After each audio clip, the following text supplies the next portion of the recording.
What does a ceasefire mean when 90% of a nation's trade is severed?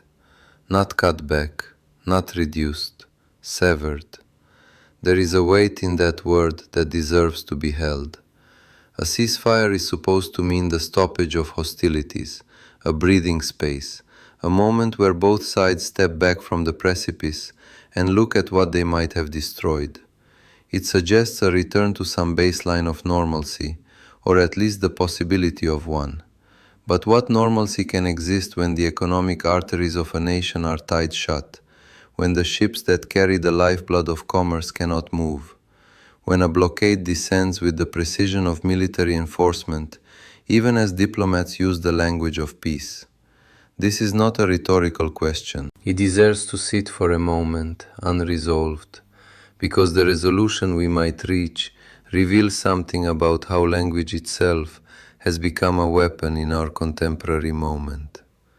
On April 8, just 5 days before this question became urgent in practical terms, Pakistan brokered what was officially declared a ceasefire between the United States and Iran. The language used was careful, measured, almost reverent in its restraint. A pause in hostilities, a mutual stepping back from the edge, a moment to consider alternatives to the trajectory that had been set in motion. The international community exhaled, or seemed to. The world's market stabilized, at least momentarily. But something shifted by April 13th. The United States Navy declared a blockade. Not a proposed blockade, not a potential enforcement mechanism pending further discussion. A declared operational immediate blockade. 10,000 personnel, 12 warships, over 100 aircraft, all positioned around the coastlines of a nation of 88 million people. By April 15th, it was fully implemented. The machinery that had been set in motion was now spinning at full capacity. And here we arrive at the central paradox that should deeply trouble anyone who thinks about what words mean and what power actually is. A ceasefire and an economic strangulation occupying the same moment in time, the same diplomatic moment, the same calendar day.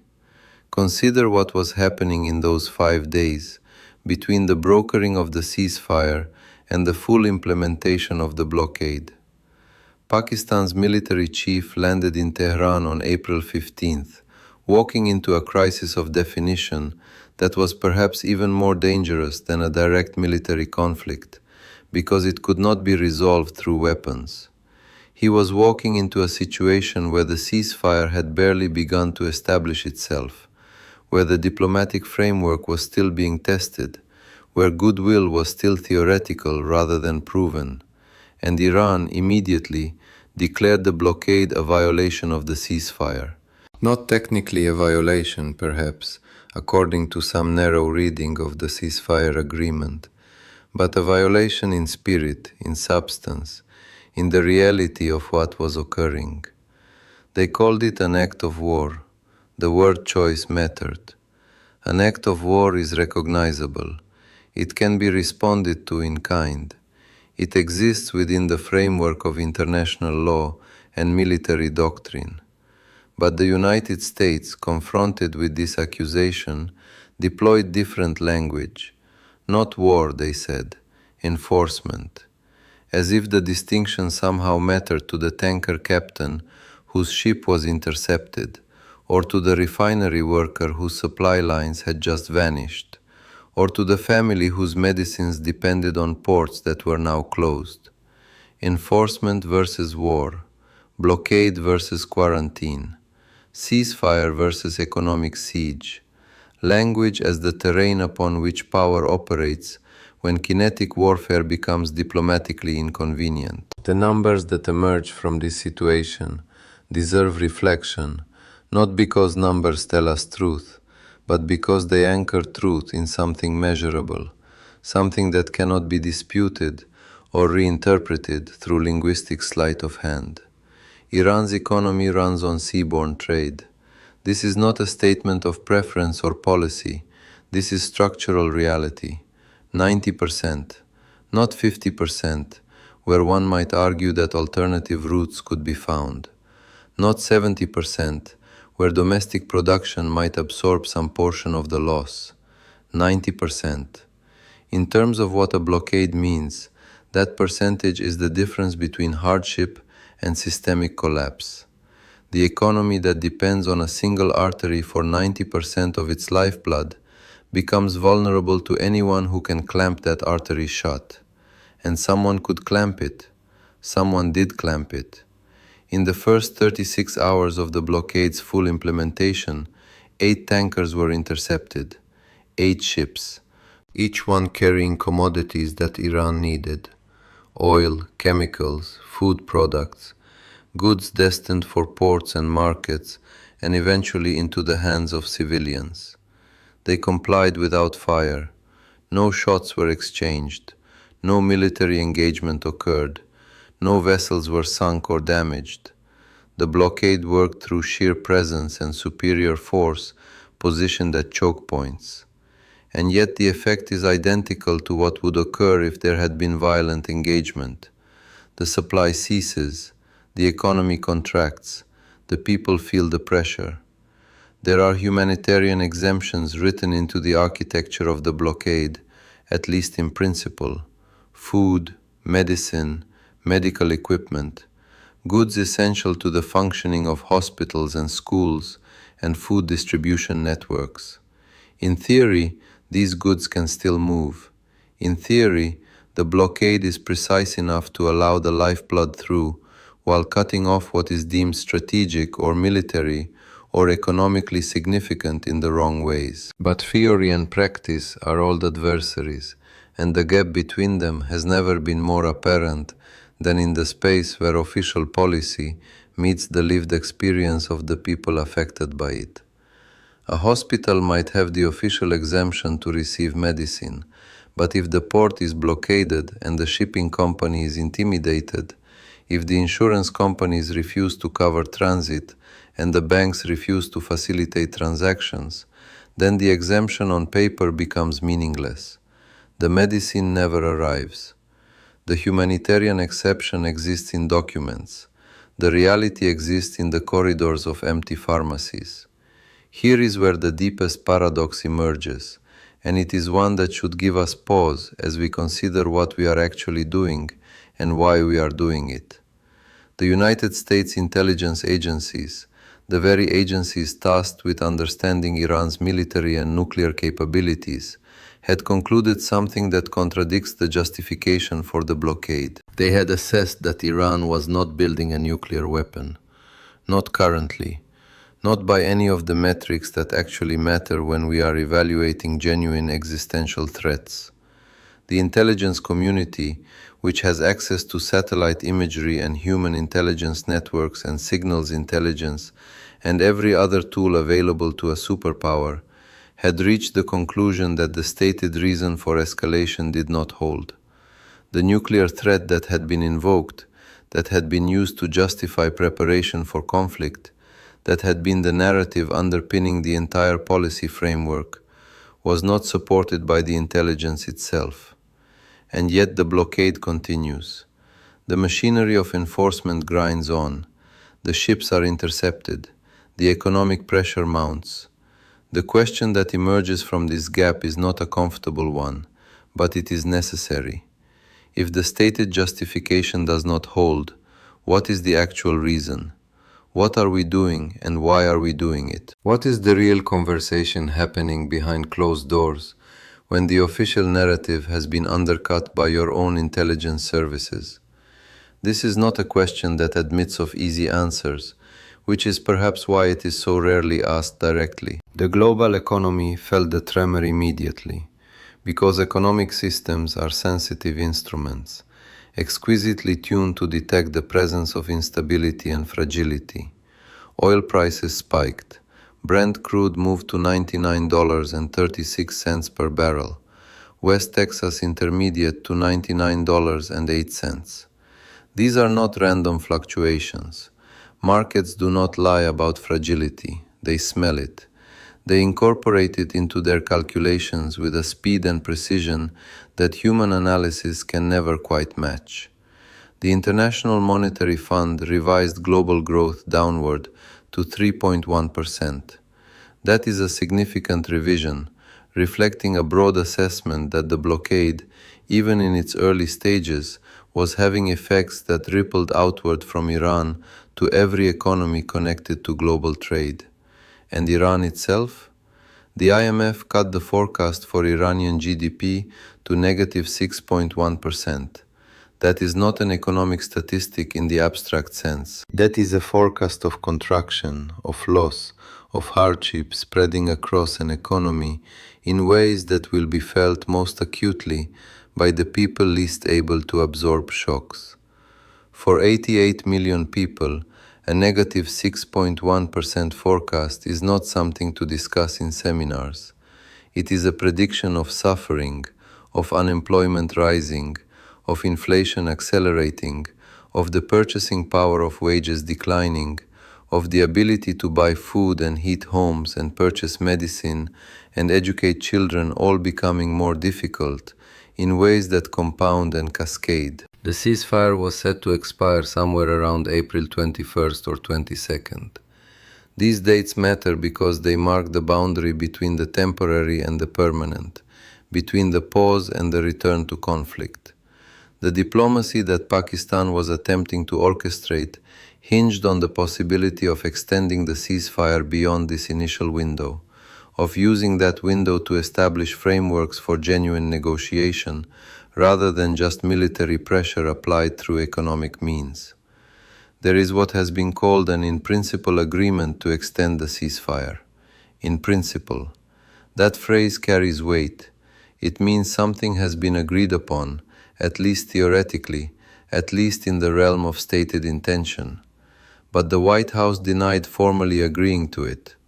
The gap between in principle and formally agreed is the gap between hope and commitment, between stated willingness and binding obligation. Pakistan's Prime Minister was meanwhile touring Saudi Arabia, Qatar, Turkey, trying to hold the diplomatic threads together, trying to create enough momentum that extension of the ceasefire might transition from principle to practice, while the blockade continued to tighten around Iran's economy. The stage had become one where every word mattered, because every word was being interpreted through the lens of military capability and economic coercion. Here is where international law becomes a strange and sometimes darkly comic theater. Can you impose what is functionally an act of war during a nominal ceasefire? Is a blockade that prevents 90% of a nation's trade from moving a warlike action, or is it enforcement of international order? The law does not have clean answers to these questions. It never has. The San Remo Manual on International Law applicable to armed conflicts at sea contains principles about prize law and the rights of belligerents to restrict commerce, but those principles exist within the context of declared wars and international conflicts with clear legal status. The gray zone where a ceasefire exists alongside economic warfare has always been the most legally ambiguous space in international relations. CENTCOM said there was no breach of the ceasefire, that enforcement of the blockade was distinct from hostility, that the absence of military engagement meant that the ceasefire remained in effect. But BBC Verify, conducting independent investigation of the blockade's actual effectiveness, found something that complicated this narrative. 4 ships had moved through the blockade lines. 4, not 8. 4, not 0. 4. The Chinese tanker Rich Starry had slipped through the naval cordon and continued on its way. The gap between what officials claimed, what was formally announced, what the media reported, and what actually occurred on the water was a gap in which trust was dying. When institutions claim total success and perfect enforcement, while evidence shows that some percentage of the activity they are attempting to prevent is still occurring, something important breaks: trust. And trust is the fundamental currency of all diplomacy, the basic material upon which any peaceful resolution must eventually be built. There is a historical echo that should reverberate through our understanding of this moment. After the armistice that ended the First World War, after the guns had fallen silent and the killing had stopped, the British maintained their blockade of Germany. They did not lift it immediately, they continued it. Even as the peace terms were being negotiated, even as the framework for a post-war world was being constructed, the blockade remained in place. It was called enforcement of the terms. It was technically justified. But to a nation that was already starving, that had seen its population diminished by years of conflict, that was attempting to transition to a state of peace, the continuation of the blockade was indistinguishable from siege. The ceasefire and the blockade lived together then too. The historical record is ambiguous about whether that continuation of economic pressure made the peace that followed more stable or less stable, whether it contributed to the conditions that would eventually lead to another, more terrible war, or whether it prevented such a war. What we know is that the hunger continued, that civilians starved after the armistice just as they had starved during the war, that the instruments of power extended their grip even after formal combat had ended. Or consider the Cuban Missile Crisis, that moment when the world seemed to balance on the edge of nuclear annihilation. The Americans, confronted with the presence of Soviet missiles in Cuba, made a choice about how to respond. They chose to surround the island with naval vessels and prevent ships from entering or leaving. But they made a careful linguistic choice about what to call this action. They did not call it a blockade. Legally, in the framework of international law, a blockade is an act of war. It is a belligerent action taken by one nation against another. To declare a blockade would be to cross a threshold, to move from crisis management into the explicit language of military action. So instead they called it a quarantine. A quarantine is something different, at least in the vocabulary that matters for international relations.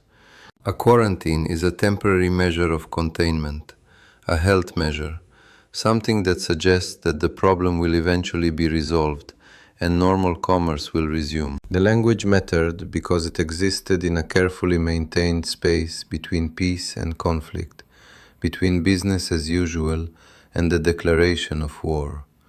And somehow the world held its breath, and the words were enough. Khrushchev and Kennedy negotiated, and the missiles were removed, and the crisis passed. But we should ask ourselves whether those words were enough, because the situation remained genuinely unresolved, because the fundamental tensions that created the crisis never actually disappeared, or whether those words were enough, because both sides were so terrified of what came next that they were willing to accept a solution that did not truly solve anything, just deferred the moment when the crisis would emerge again. In this moment, we exist in a similar space of linguistic ambiguity and strategic uncertainty. A ceasefire that is maintained while economic war is waged. A blockade that is described as enforcement rather than siege. Humanitarian exceptions that exist in principle but might not move in practice. Intelligence assessments that contradict the official justification for the policy that has been pursued.